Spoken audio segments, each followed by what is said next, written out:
Okay, as you can see, we have everything just mounted real loose. Now the way that this is going to go is this will be the vertical bar, and then I'll adjust this down. This 2.5 inch gap here is for this gap right here, because what I want this to do is I want this to be right between this gap, and then I'll tighten everything down, and then I'll measure from side to side. But we're going to go ahead and put this bar back in and get everything in place, and then start locking it down so we can get the wiring going.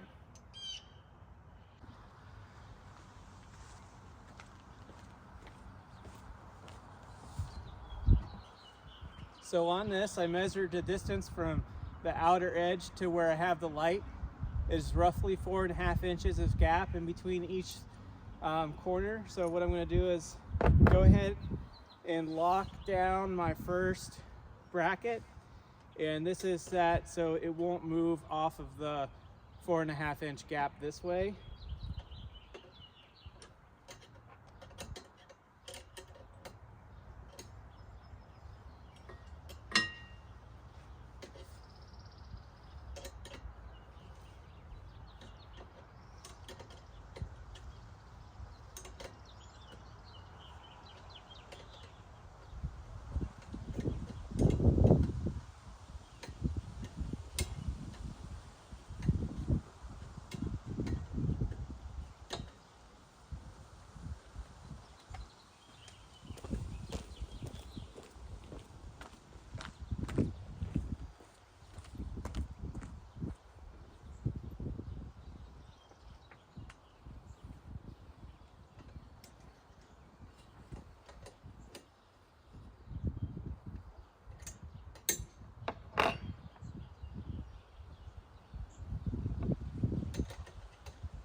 Okay, now that I have that nice and tight, I'm going to go ahead and try to get a 1/4 inch gap from the top of the Bronco to the bottom of the RCI rack. To do so, I'm going to take my second 7/16 wrench, and then I have a locking nut here at the bottom.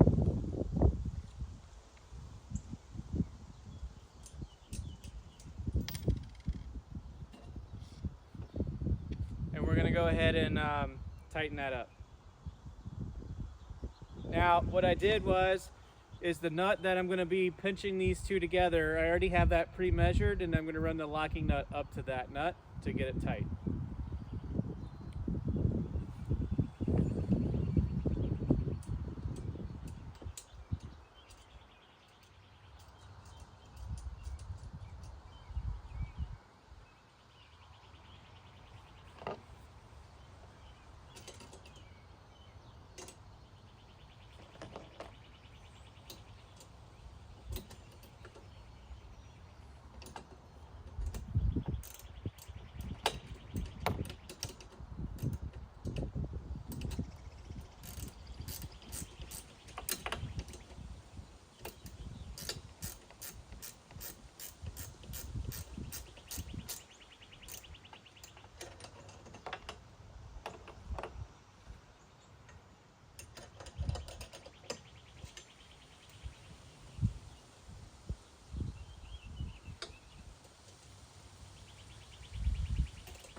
A little bit of a tight fit underneath here.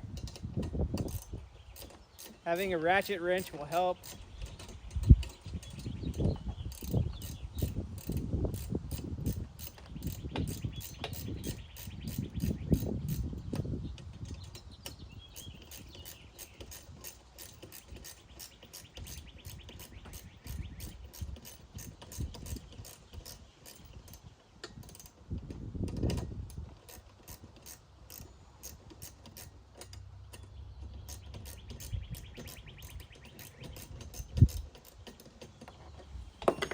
Okay, now let's go ahead and get that side tightened.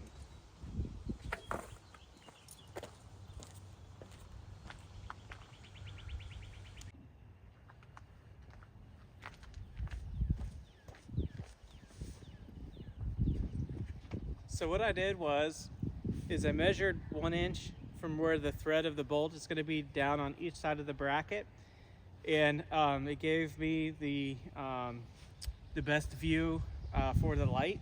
I still have some adjustability up and down if I have to tilt this, but I'm going to go ahead and lock everything in and call this my location for the light.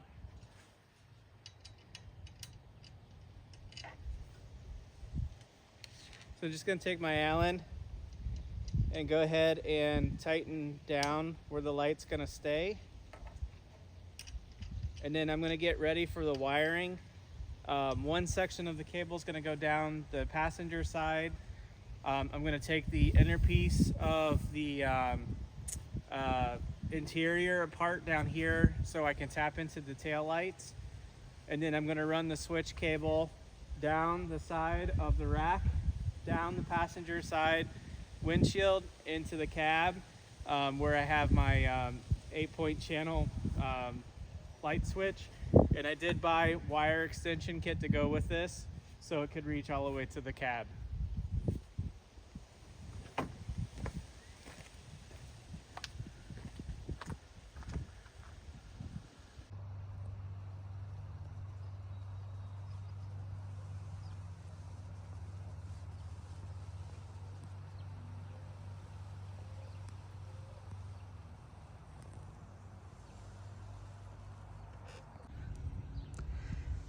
Now it's time to go ahead and finish up the wiring.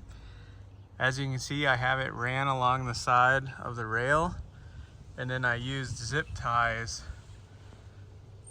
and ran it under each and every rail, and it keeps it real nice.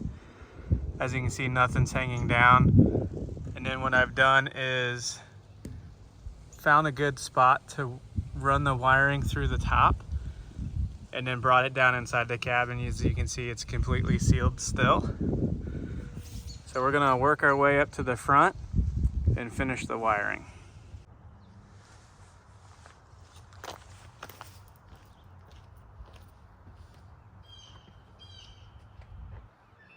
So I'm gonna go ahead and fit the bar back into its location.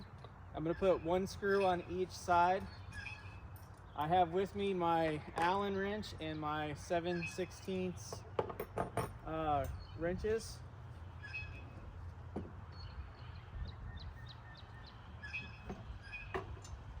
And drop the bar back in place.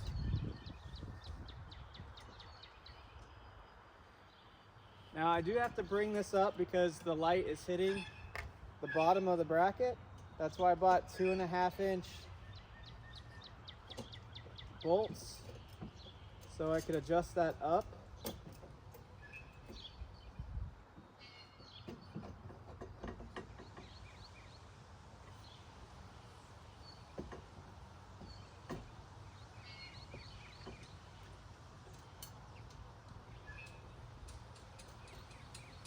I do have these loose on the side so I can get the extrusion back in.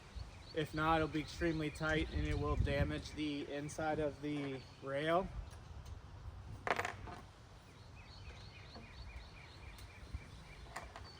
just going to snug these up.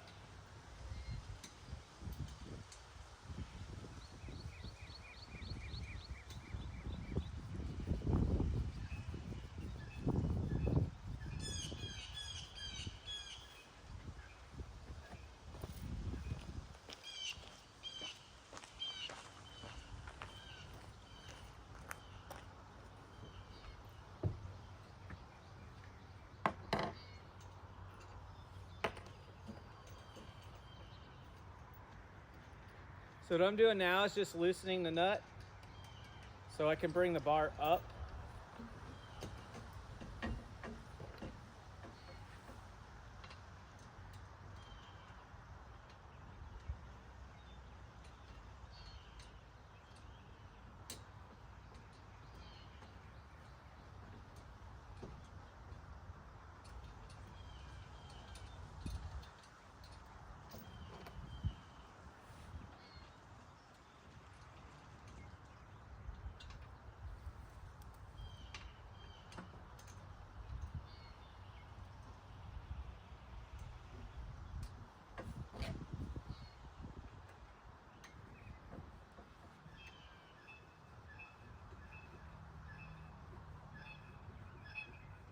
Before I lock everything down, I'm gonna go ahead and get a measurement from the back of this plate to the rail, because I don't want the rail rubbing on this black back plate causing a sound.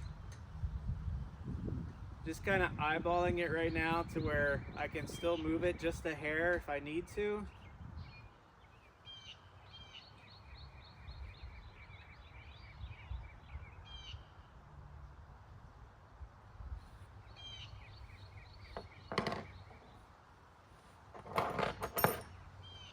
Okay, so now I'm gonna go get my tape measure and measure the distance for the light to the bottom of the bracket, because I don't want the light resting on the top of the Bronco. So I'm gonna be bringing this up, and I'm also gonna bring a level with me to make sure that it's level.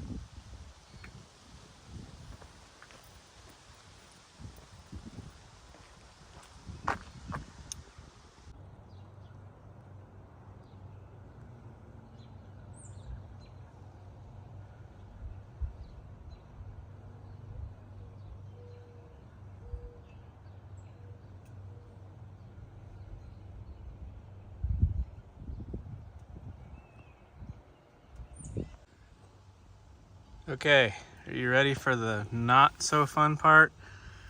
Getting the cable ran inside the Bronco. I have to take these panels down, and then I'm gonna get that wire back there, zip tie that. But right now I have it ran over the other side.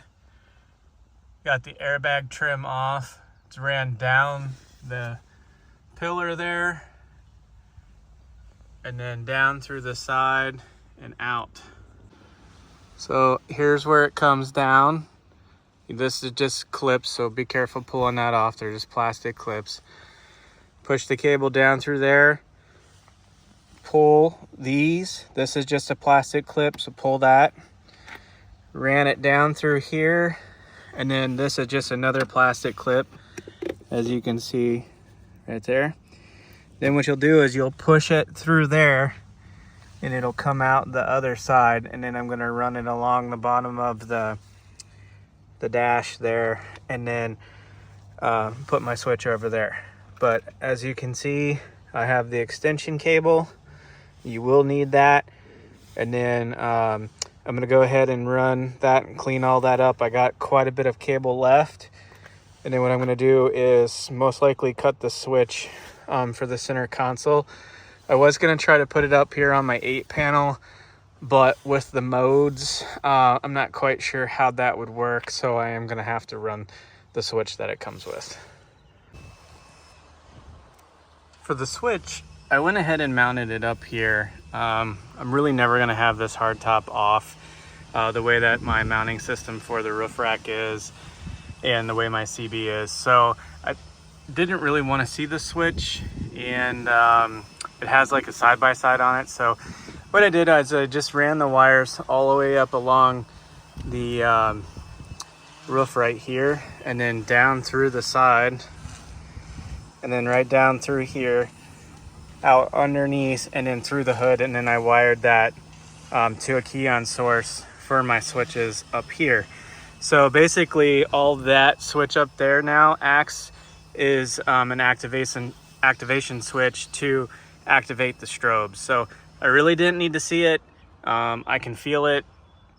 It's on. So once I turn the key on source right there, the light will come on.